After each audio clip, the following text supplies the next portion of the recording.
What if everything you have been told about needing to be louder, bolder, or more extroverted to succeed was wrong? Today's guest is here to flip that script and to show us how quiet achievers are leading powerfully their way. Welcome back to another episode of Lead Stronger Longer, the podcast that helps you lead your life purposefully, personally, and professionally. Today's episode is a powerful one, especially if you have ever felt overlooked or underestimated because you're more reserved or reflective. Joining me is Serena Low, a former lawyer turned trauma-informed coach. She's a best-selling author and the host of the Quiet Warrior podcast. Serena specializes in helping quiet achievers thrive in an extrovert biased culture without pretending to be loud, pushy, or someone they're not. She's here to dismantle the myths around introversion, spotlight the unique strengths of quiet leaders, and help us all embrace our true power on our own terms. Whether you're a quiet leader or just ready to redefine what strength looks like and sounds like, this conversation is for you. Welcome, Serena.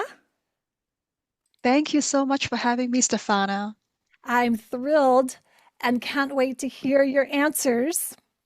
We always love to start with your favorite quote or mantra. This would be your guiding principle, maybe your North Star. What's yours? I would say it's the one by Susan Cain, and it says, "Everyone shines given the right lighting."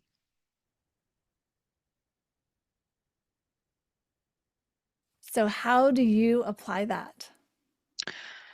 I see this one as particularly useful for the introverts and the quiet achievers because we often feel that the environment is not set up to favor people who have quieter voices. So, what she's basically saying is sometimes you need to be the one to take charge of the lighting. And I took that literally, as in now learn to set myself up in situations, in places, in interactions where it becomes easier for me to express myself authentically and to shine while I'm doing so. Mm. So that's something different than what I would have imagined when I think of an introvert. I think exactly opposite of that. But you're actually saying no. You're going to you're going to identify and define for you what that shine looks like, what that spotlight looks like, which is very, very unique and I love it. Okay. So let's do this. Can you take us back to maybe that moment or that season that set you on this path? You've been a lawyer, you've got so many things behind you, but what made you say, this is the work I have to do? I think I can credit uh, a year, some years back, when I was actively attending business networking events. Now, you and I have been to a fair few of these, and they follow a certain kind of structure and format, right? And so the prevailing wisdom at the time, which is still, applicable in a lot of networking events today, is that you go to this place, you show up, you work the room, you introduce yourself to as many people as possible, give away a business cards, do this 30-second elevator pitch, and hopefully you walk away with some new connections or maybe even a sale. Now, the problem for me was I was going to these events and looking over the threshold into this room with 60 to 80 people, loud music going, people standing already in groups because they knew each other, and wondering, how do I insert myself into all this? Like, is there a magic formula, or should I just stand over here with my drink and, just keep my own company? And so it was very tempting at that point, I think, to turn around and go home and say, it's really too hard. It's so overwhelming. But I stuck with it for 1 year. And the thing is, it never got any easier. And I thought there's something wrong, with this whole format. I don't think it works for people like myself who don't naturally enjoy small talk and, meeting new people all the time. It's just really overwhelming on the senses. I wonder if there's another way to do it. And so around, I think the following year, I came across this app called Meetup. And I thought, this is brilliant because it's connecting people based on common interests. And I wonder where the introvert friendly business networking events are. So I went looking and there wasn't a single one, not in my area anyway. And then I thought, I wonder if I can use this app to create my own group. Maybe there's a group, if it's all of us introverts, we would be able to talk to each other, or maybe nobody would show up. And so I had some fun with that app, created my first group. And I remember the very first day, it was winter, a beanie and scarf kind of day. And I was sitting upstairs of this Italian restaurant in the Melbourne CBD, wondering if anybody was going to show up because we're all introverts, right? And 14 people showed up in winter. My word. We were all seated around this long table looking at each other. And I thought, I think we have something happening here. And so it's been like that since, just growing by word of mouth, people finding us on Meetup, and just the magic of seeing people who are normally quiet, even people who are socially anxious, people who would also say they are neurodivergent, people who really struggle with making that kind of connection that other people find very natural, and just bringing them all together and then letting them find their own rhythm of connection. So So that's how it good. started. I love that. And I don't think anyone really enjoys the small talk. I can't imagine anyone who would introvert or extrovert. And so when you said that, that I had to chuckle, but I love that you said, and you said it multiple times, and this to me is the grace of uh, a feminine leader and someone who is in touch with herself, and that is, I wonder. I wonder, right? And in this beautiful curiosity uh, of creating something more than just yourself and going along with the same old, same old. And I think that that's very valuable for a leader, especially women leaders, to lean into that for themselves and staying in that beautiful way of curiosity and not having to follow just because this is what everybody else is doing and creating that. But so you are clearly doing networking and you stuck with it for a year. And a lot of the networking programs are you commit to a year, especially when it's a kind of a job to go into networking meetings. But you in your bio talk about that you are a former lawyer. Were you going to the networking meetings because of the lawyer work or because of your trauma coaching work? I'm curious because I want to know, like, what what came first type of thing. What did this experience awaken in you as a leader? Because clearly if you originated this and 14 people showed up and then now, things have gone on and you've got this excellent podcast and the LinkedIn newsletter that we've been following, and it's really someone who is standing out, and you'd never think you're introverted because you're putting yourself forward. Can you share with us these moments? And clearly, you're already so humble, but what stretched you to move this and brought you into this next level that you've taken on, right? I think the first thing I need to make clear is that nothing about this journey has been linear or logical. And that was the hardest thing for me, coming from a legal background where everything was about rules. If the game and how it works, you can predict the outcome, you can control the outcome. You know what you have to do, you know what the law says and what it doesn't cover. The problem with that mentality for me was that after 11 years, I had never realized that there was a need for me to even do networking.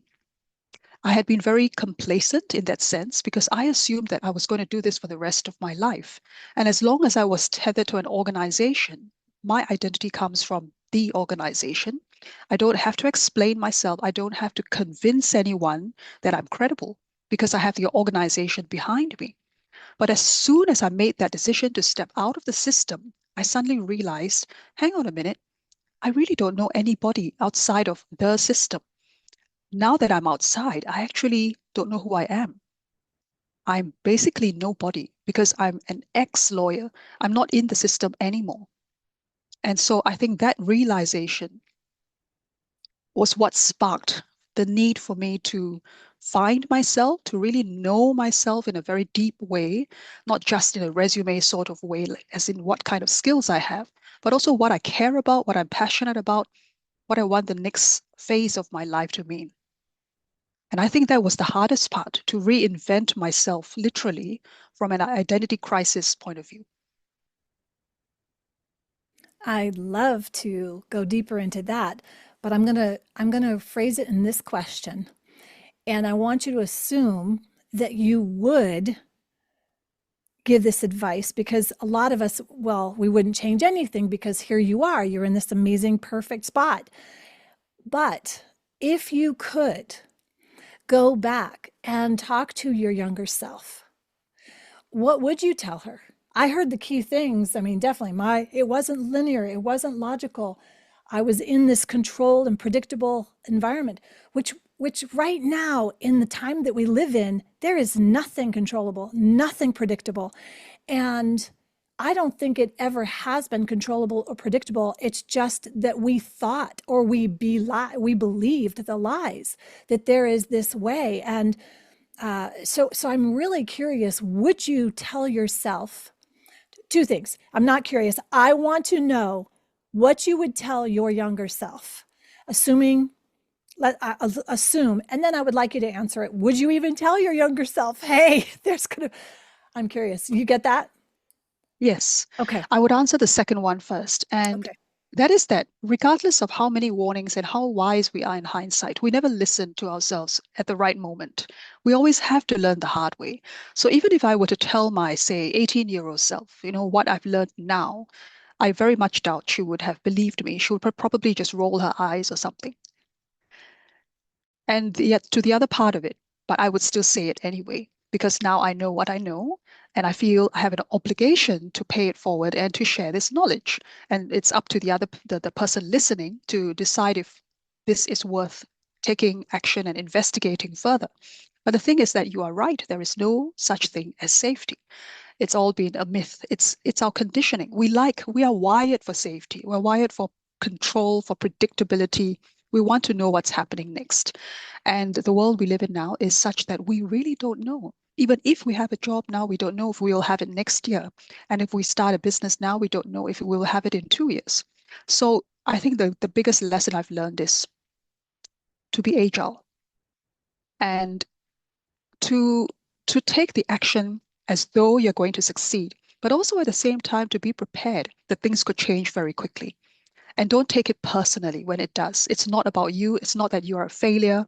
It's not that you've done it the wrong way. Well, maybe you have and you haven't, but in the longer scheme of things, things change so quickly and so unpredictably. There is no way any human being can keep up with all of this. And so I don't think we should be blaming ourselves, judging ourselves, being harsh on ourselves just because of, a little hiccup here and there. It's going to happen. I think the important thing is to root for yourself, to remember why you started this venture or took this path. And it's okay to change your mind along the way. Just because you change your mind doesn't mean that you made the wrong decision in the first place. What I learned is that you make the right decision for yourself at that time, based on the circumstances, based on the information you have. So that's the best decision you can make in the circumstances. Stick with that. And if things change, then we change too. Because as someone just reminded me, you are not a tree. You can move. I love it. That's great advice. And when someone is stuck in that, I mean, you've got such a strong juxtaposition, that complete logical, linear, legal mind. And then you've got this very soft, beautiful, movable, flowing energy about you now.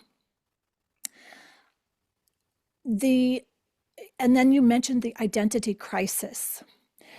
And if you're willing, I would really love to go a little bit deeper into that piece because I think that our viewers learn so much by others, and hearing those experiences, and especially when someone's willing to authentically share, this is what was going on, and we can see here's how we go through it. So would you be willing to take us a little bit further into that journey?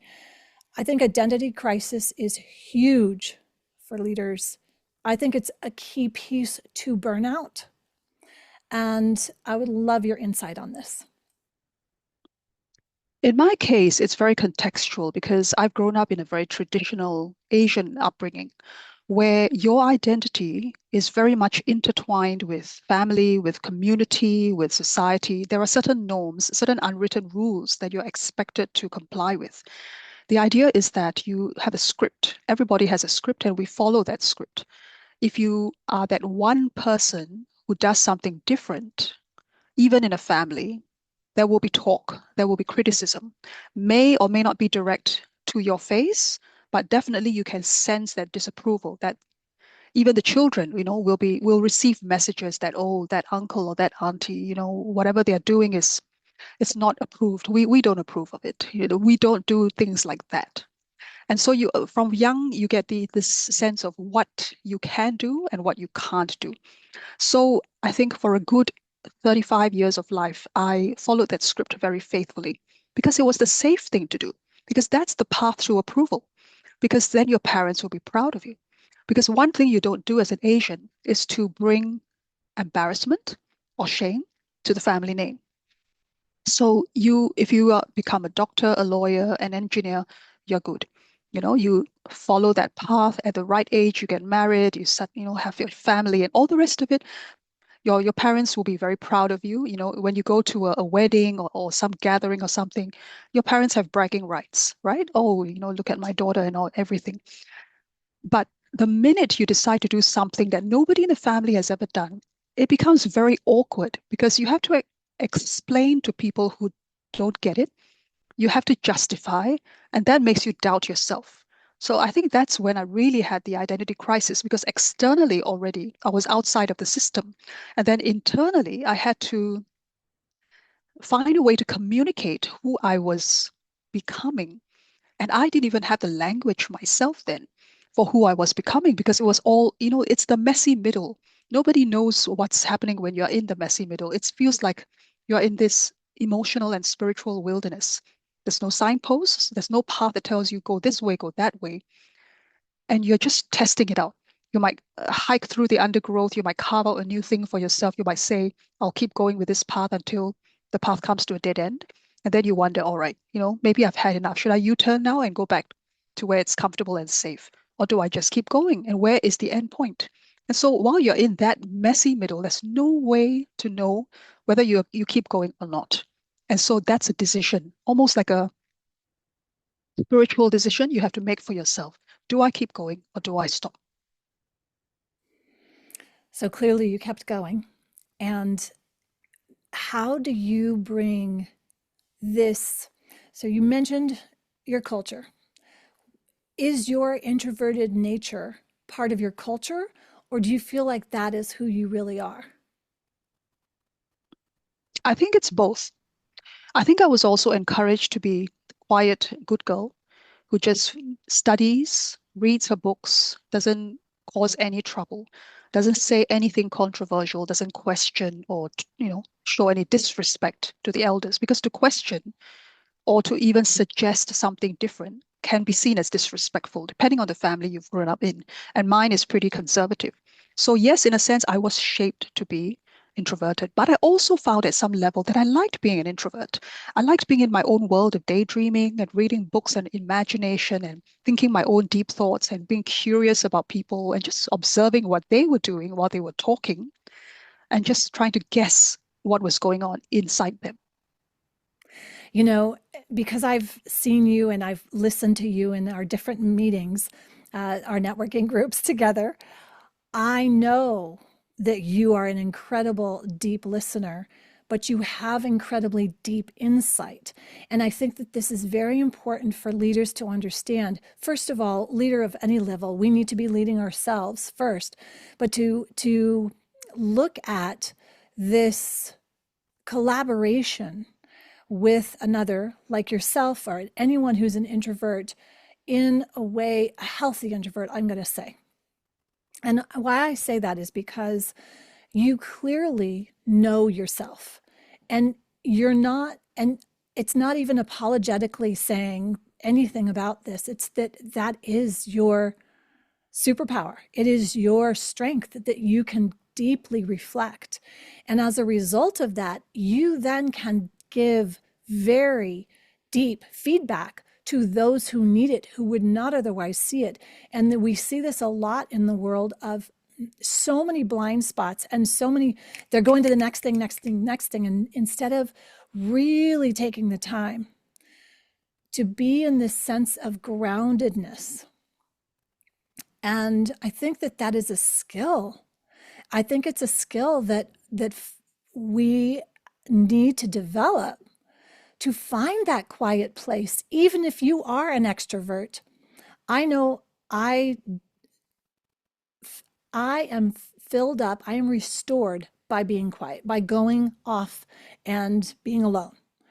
I am definitely not filled up by a big room, but my son is completely opposite in that he gets filled up and nourished by lots of people. And so it's very interesting to see that.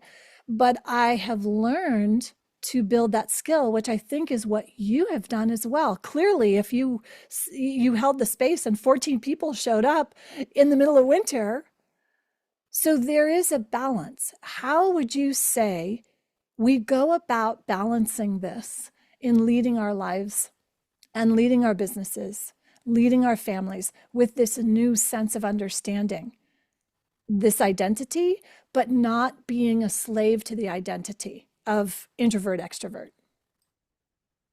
I'm glad you mentioned being slave to this introvert extrovert thing because you're right. There are healthy expressions of introversion and there are less healthy versions. And so that's why I called my podcast the Quiet Warrior podcast, because the starting point for every quiet person is that we're used to being the quiet achiever, to being the one in the background. But my invitation, my challenge to fellow introverts is that if there should come a moment or a time when you need to rise up and step up into leadership, when you need to advocate on behalf of somebody else, and it's not about you, when somebody else's interests are at stake, are you able to do it?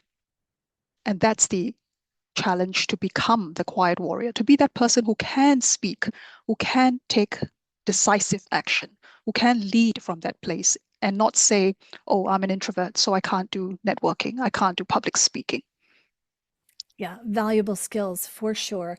And I think that we can all be developing these skills. I'm in my mid 50s and I know that I learn every single day. Every time I have someone like you on, I can go and reflect and look at where can I improve, and instead of trying to be, oh well, I'm already there, and that energy, which is something I was very much into because I was trying to be extroverted and trying so hard to put something out there, which was completely false and not in harmony with who I am. I wasn't in honor with my own heart and what I wanted to do. But at the same time, I did feel that intense obligation to go out there and do all the network meetings, go out and constantly have to be put, dog and pony shows or whatever it is that if you're with a corporation and you're a salesperson or you're even in these meetings, there's putting on these shows. And that's another piece that I think is very draining.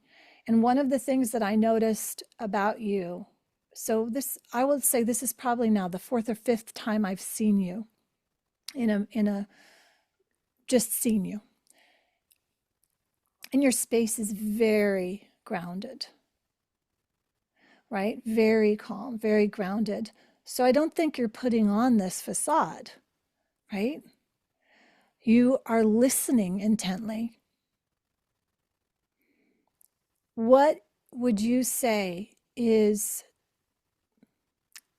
the skill that we need to develop to be able to do that? Because Maybe, yes, you already show up this way naturally, but how can a leader who is all over the place and has trained themselves to push to come back to this centering?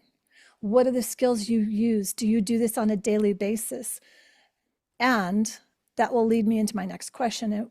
Are there books that you'd recommend? What are your favorite?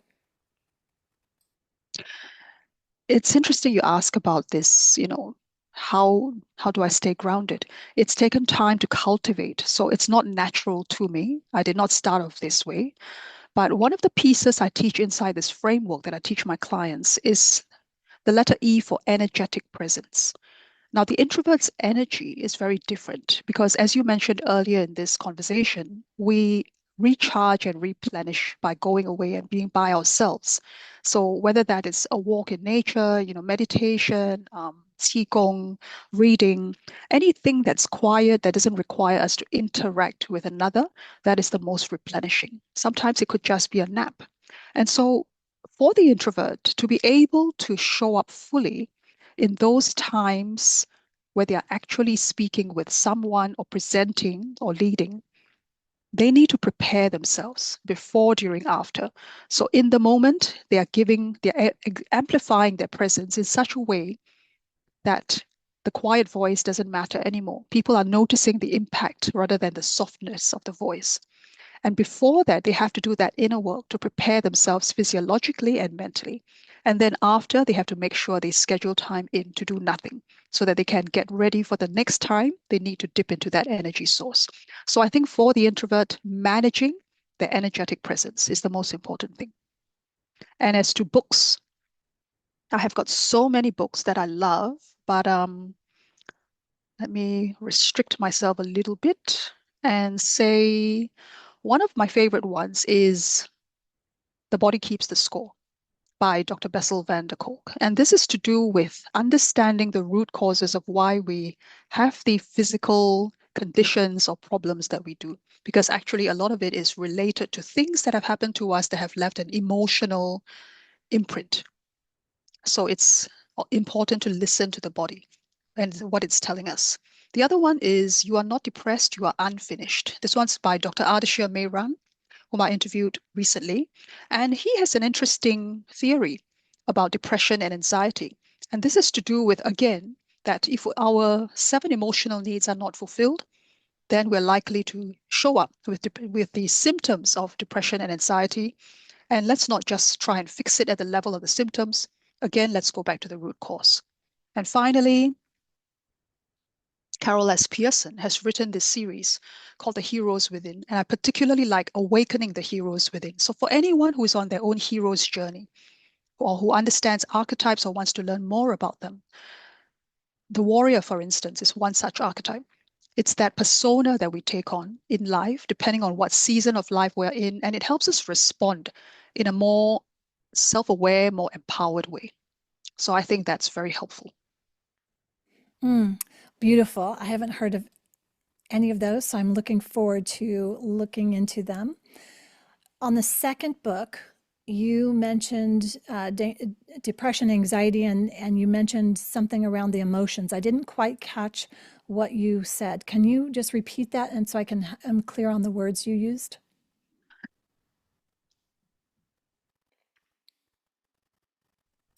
Dr. Ardeshir mentioned the Bill of Emotional Rights, so that he identified 7 emotional needs. And for instance, one of them would be I belong.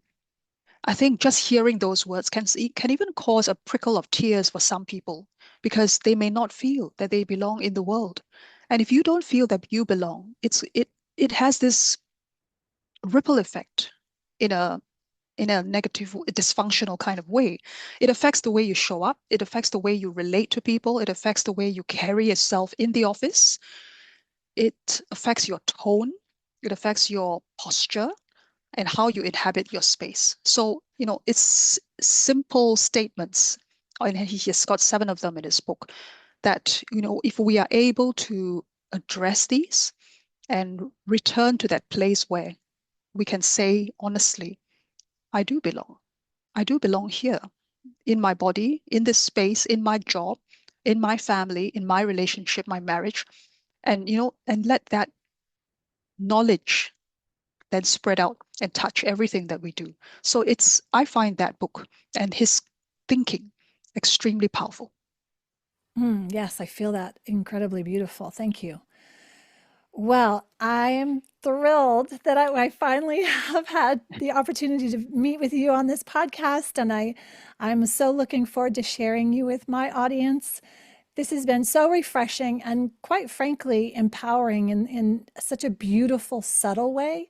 I think this is a topic that is not just the introvert piece, but understanding the identity and so many nuances with this whole concept that you have, well, the quiet warrior that you've just embodied now and that you're putting forth. And I love your podcast. So I hope, folks, if this resonated, clearly her wisdom is incredible, and a reminder that leadership does not have to be loud to be effective, and that fully embracing who we are and allowing that shine, going back to your original quote, identifying what makes you shine. How beautiful is that? Taking that time to do that, it's so effective and can help you be such a more effective leader. But what I want to say here is that if you are ready to own your quiet strength and lead in a way that's authentic to you, please be sure to connect with Serena. Check out her book, The Hero Within. And as always, keep rising, keep leading stronger, longer. I'll make sure all of her information is in the show notes. Serena, is there anything that I failed to ask you that you'd like to share before we close? No, I think we had a really good conversation. But one thing I would love people to take away from this is to remember that you are more courageous and resourceful than you know. So if you haven't found your tribe yet, create it. If the lighting's not right for you, fix it. Oh, I love it. Perfect. That's the perfect ending. All right, until next time, lead stronger, longer. Thanks, Serena.